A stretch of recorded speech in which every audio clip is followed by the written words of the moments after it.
In Europe, we are passionate about what we eat, and we are very proud of the diversity of our culinary culture. We all have dishes that remind us of our hometowns and regions.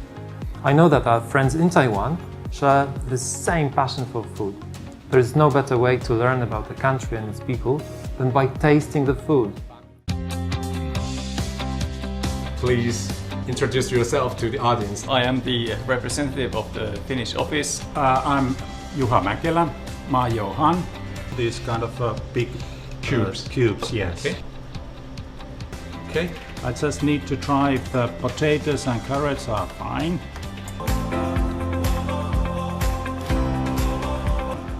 Lohikeitto.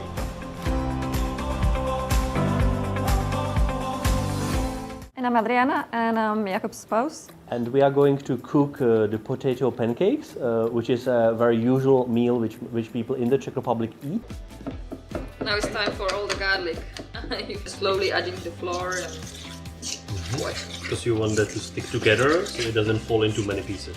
It's very easy to get them in any Czech restaurant or pub because it's so usual, so widely spread as a meal. It's a sunflower oil. Really. So this is bramboráky, the potato pancake from the Czech Republic. Put the sausages on the pan. Put it inside. Yes. That's also why the bread should not be too crunchy, because then it could easily fall apart from one side to the other. We give this sort of crunchy feel to it. And the raw onions. Yes. My name is Bo Mønsted, and this is the Danish hot dog.